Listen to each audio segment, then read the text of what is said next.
ಜೀವಿದ್ದನು. ಈಗೋ ಸತ್ತವನಾದನು, ಈಗ ಯುಗಾಂತರಗಳಲ್ಲಿಯೂ ಜೀವಿಸುವವನಾಗಿದ್ದೇನೆ ಎಂಬುದಾಗಿ ಹೇಳಿದಂತ ದೇವರೇ, ನಿನ್ನ ಪ್ರಸನ್ನತೆಗಾಗಿ ಸ್ತೋತ್ರ, ನಿನ್ನ ಸಾನ್ನಿಧ್ಯಕ್ಕಾಗಿ ಸ್ತೋತ್ರ. ನಿನ್ನ ವಾಕ್ಯವೇ ನಮ್ಮನ್ನು ಬಿಡುಗಡೆ ಮಾಡುವಂಥದ್ದಪ್ಪ. ನಿನ್ನ ವಾಕ್ಯವೇ ನಮ್ಮ ನಡೆಸುವಂಥದ್ದು. ಕೃಪೆ ತೋರು, ದಯ ತೋರು, ಬಲಪಡಿಸು, ಆದಿ ಅಂತರನ್ನು ಗಮನಿಸು. ನಿನ್ನ ವಾಕ್ಯವು ನಮಗೆ ಬಿಡುಗಡೆಯನ್ನು, ಮೋಚನೆಯನ್ನು ತಂದು ಘನಮಾನ ಮಹಿಮೆ ನಿಮಗೆ ಸಲ್ಲಿಸಿ ರಕ್ಷಕನ ಒಡೆಯನಾದ ಯೇಸು ಕ್ರಿಸ್ತನ ಹೆಸರನ್ನು ಬೇಡ್ತೇವೆ ಸ್ವಾಮಿ. ಹಲ್ಲೆಲೂಯಾ. ದೇವರ ಆ ಪರಿಶುದ್ಧವಾದ ನಾಮಕ್ಕೆ ಸ್ತೋತ್ರವಾಗಲಿ. ದೇವರು ಬಲಿಷ್ಠವಾದ ದೇವರು, ಅದ್ಭುತಗಳ ದೇವರು, ಮಹತ್ಕಾರಗಳ ದೇವರು, ಎಲ್ಲದಕ್ಕಿಂತ ಹೆಚ್ಚಾಗಿ ನಮ್ಮನ್ನು ಮುನ್ನಡೆಸುವಂತಹ ದೇವರು. ಈ ದಿನಗಳಲ್ಲಿ ನಾನು ಒಂದು ಸಂಗತಿಯನ್ನ ನಾನು ನೋಡ್ತಾ ಇದ್ದೇನೆ. ಪ್ರಕಟಣೆಗಳು 12ನೇ ಅಧ್ಯಾಯ 12ನೇ ವಚನ.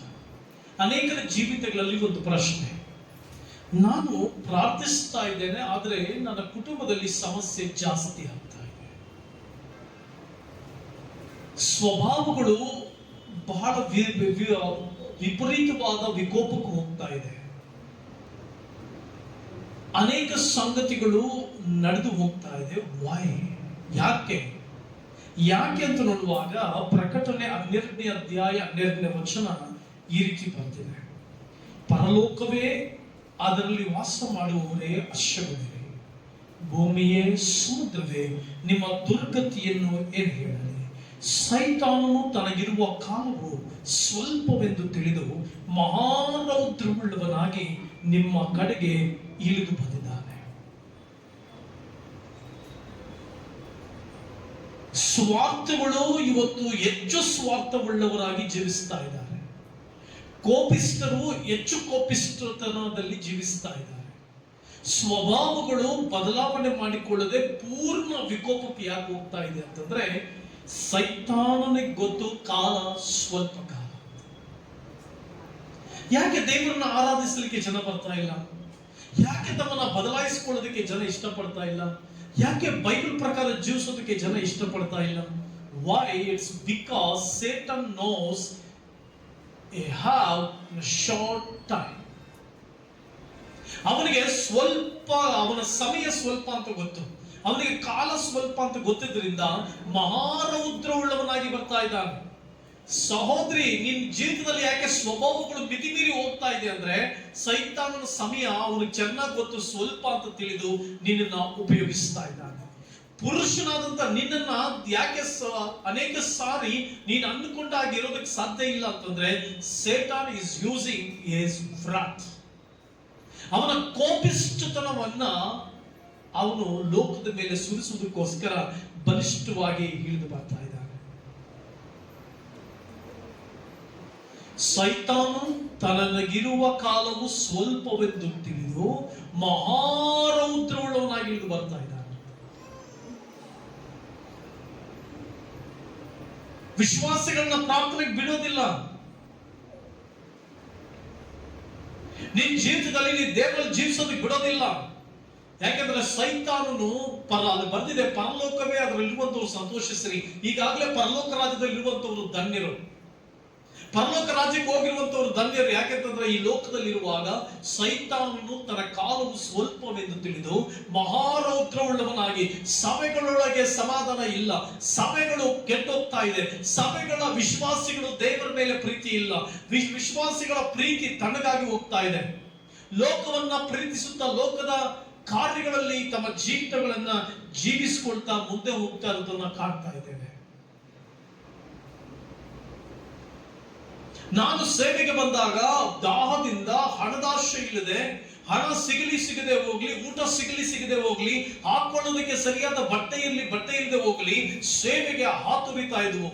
ಆತ್ಮಗಳ ರಕ್ಷಣೆಗಾಗಿ ಹಾತೊರಿತಾ ಇದ್ವು.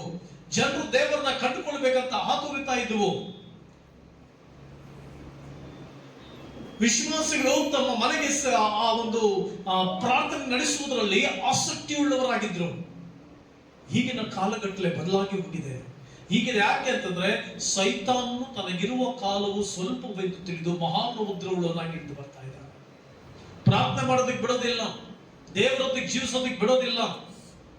ಯಾಕೆ ಬಿಡೋದಿಲ್ಲ ಅಂತಂದ್ರೆ ಪವಿತ್ರಾತ್ಮನಿಗೆ ಸ್ಥಾನ ಇಲ್ಲ, ಪರಿಶುದ್ಧಾತ್ಮನಿಗೆ ಸ್ಥಾನಮಾನ ಇಲ್ಲ, ಪವಿತ್ರಾತ್ಮನನ್ನು ಅನುಸರಿಸಿ ನಡೀತಾ ಇಲ್ಲ. ಆದುದರಿಂದ ಸೈತಾನನು ತನಗಿರುವ ಕಾಲವು ಸ್ವಲ್ಪವೆಂದು ತಿಳಿದು ಮಹಾರೌದ್ರವುಳ್ಳವನಾಗಿ ಬರ್ತಾ ಇದ್ದಾನೆ. ನೋಡಿ, ಕೆಲವು ಸಾರಿ ನಮ್ಮ ಸ್ವಭಾವಗಳು ಬಹಳ ರೌದ್ರಾವತಾರಕ್ಕೆ ಹೋಗ್ಬಿಡ್ತವೆ. ಕಂಟ್ರೋಲ್ ಸಿಗೋದಿಲ್ಲ, ವಿಶ್ವಾಸಿಗಳು ಕಂಟ್ರೋಲ್ ಬರ್ತಾ ಇಲ್ಲ, ಕುಟುಂಬದಲ್ಲಿ ಕಂಟ್ರೋಲ್ ಇಲ್ಲ, ಹೆಂಡತಿ ಗಂಡ ಕಂಟ್ರೋಲ್ ತಪ್ತಾ ಇದ್ದಾಳೆ, ಮಕ್ಕಳು ತಂದೆ ತಾಯಿಗಳು ಕಂಟ್ರೋಲ್ ತಪ್ತಾ ಇದ್ದಾರೆ. ಇಟ್ಸ್ ಬಿಕಾಸ್ ಸೈತಾನನು ಮಹಾರೌದ್ರವುಳ್ಳನಾಗಿದ್ದು ಬರ್ತಾ ಇದ್ದಾನೆ. ಎಷ್ಟೋ ಜನರು ಎಂಪ್ಲಾಯೀಸ್ಗೆ, ಬಾಸ್ಗಳಿಗೆ ಎಂಪ್ಲಾಯೀಸ್ಗಳು ಕಂಟ್ರೋಲ್ ಸಿಗ್ತಾ ಇಲ್ಲ, ಯವನಸ್ಥರುಗಳು ತಂದೆ ತಾಯಿಗಳಿಗೆ ಕಂಟ್ರೋಲ್ ಸಿಗ್ತಾ ಇಲ್ಲ.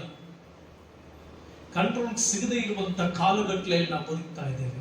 ಎಷ್ಟೇ ವಾಕ್ಯ ಕೇಳಿಸ್ಕೋ, ಎಷ್ಟೇ ವಾಕ್ಯವನ್ನು ಓದು, ವಾಕ್ಯದ ಕಡೆ ಗಮನ ಇಲ್ಲ, ನಿದ್ದೆ ಮಾಡೋದು.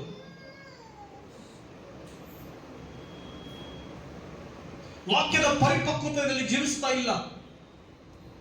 ಬಿಕಾಸ್ ಜನರು ದೇವರ ಮಹಿಮೆಯನ್ನ ಮರೆತು ಬಿಟ್ಟಿದ್ದಾರೆ, ದೇವರ ಅದ್ಭುತಗಳನ್ನ ಮರೆತು ಬಿಟ್ಟಿದ್ದಾರೆ, ದೇವರ ಅತಿಶಯಗಳನ್ನ ಮರೆತು ಬಿಟ್ಟಿದ್ದಾರೆ.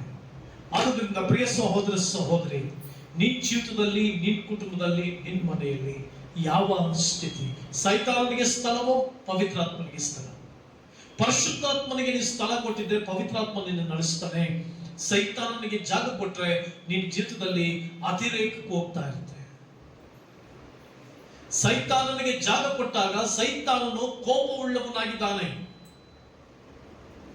ಯಾಕೆ ಕೋಪವುಳ್ಳವನಾಗಿದ್ದಾರೆ? ತನ್ನ ಕಾಲ ಮುಗಿದೋಗ್ತಾ ಬರ್ತಾ ಇದೆ, ತನ್ನ ಕ್ರಿಯೆಗಳು ಮುಗಿದೋಗ್ತಾ ಬರ್ತಾ ಇದೆ, ದೇವರು ಆಳ್ವಿಕೆ ಮಾಡುವ ವರ್ಷಗಳು ಆರಂಭವಾಗ್ತಾ ಇದೆ, ಪರಲೋಕ ದೇವರು ಬರುವಂತ ಅವಕಾಶ ಆಗ್ತಾ ಇದೆ. ನೋಡಿ, ಸಭೆಯಲ್ಲಿ ಎಷ್ಟೋ ಜನ ಯಾಕೆ ಆರಾಧನೆ ಅಂದ್ರೆ ಇಂಟ್ರೆಸ್ಟ್ ಇಲ್ಲ, ಬರೋದಿಲ್ಲ.